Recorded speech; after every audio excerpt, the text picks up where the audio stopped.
آگے پھر انہی کے بنی اسرائیل کے دور کا ایک اور واقعہ ہے، اس کا جو اگلا رکوع ہے اس میں وَاتْلُ عَلَيْهِمْ نَبَأَ الَّذِي آتَيْنَاهُ آيَاتِنَا فَانْسَلَخَ مِنْهَا فَأَتْبَعَهُ الشَّيْطَانُ فَكَانَ مِنَ الْغَاوِينَ۔ آپ سنائیے ان کو اس آدمی کا، اس شخص کا واقعہ کہ جس کو ہم نے اپنی آیات دی تھی۔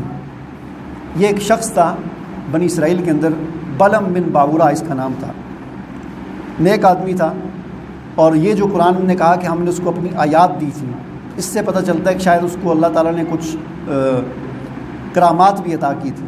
اتنا نیک انسان تھا کہ کرامات اس کے ہاتھ پر ظاہر ہوتی تھی، کوئی ولی تھا، نیک تھا ان کے اندر، بنی اسرائیل کے اندر۔ فَانْسَلَخَ مِنْهَا، پھر کیا ہوا، وہ نکل گیا، حق کے راستے سے نکل گیا۔ اس کے بڑے واقعات ہیں تاریخی روایات میں کہ موسیٰ علیہ السلام کے زمانے میں اور اس کے بعد کے زمانے میں یہ یعنی اپنے آپ کو بہت بڑا سمجھتا تھا۔ بہرحال وہ جو صحیح راستہ تھا اس کو اس نے چھوڑ دیا، دنیا کے پیچھے، دنیا کی دولت کے پیچھے بھاگ گیا۔ تو فَأَتْبَعَهُ الشَّيْطَانُ، تو اس کے پیچھے پھر شیطان لگ گیا۔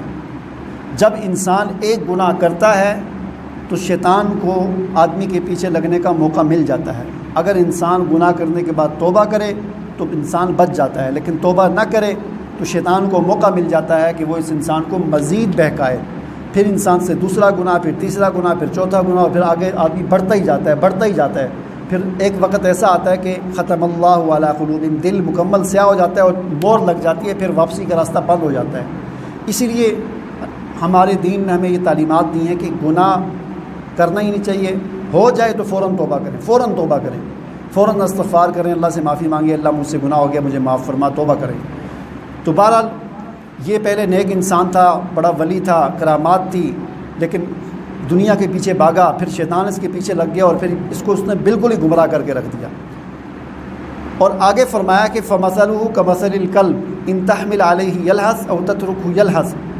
دنیا کے پیچھے ایسا بھاگا کہ اس کی مثال اس کتے کی طرح ہے کہ جو اگر تو اس کتے کو مارے تو پھر بھی وہ ہانکتا ہے، زبان باہر نکال کے ایسے ہانکتا رہتا ہے، اور اگر تو اس کو نہ مارے تو پھر بھی ہانکتا ہے۔ یہ کتے کی ایک فطرت ہوتی ہے کہ وہ حریص ہوتا ہے، ہر چیز کو سونگتا ہے، ایسے جاتا ہے تو ایسے سونگتا سونگتا کوئی سے کوئی کھانے کی چیز مل جائے، زمین پر ناک لگائے ہوئے چلتا ہوتا ہے۔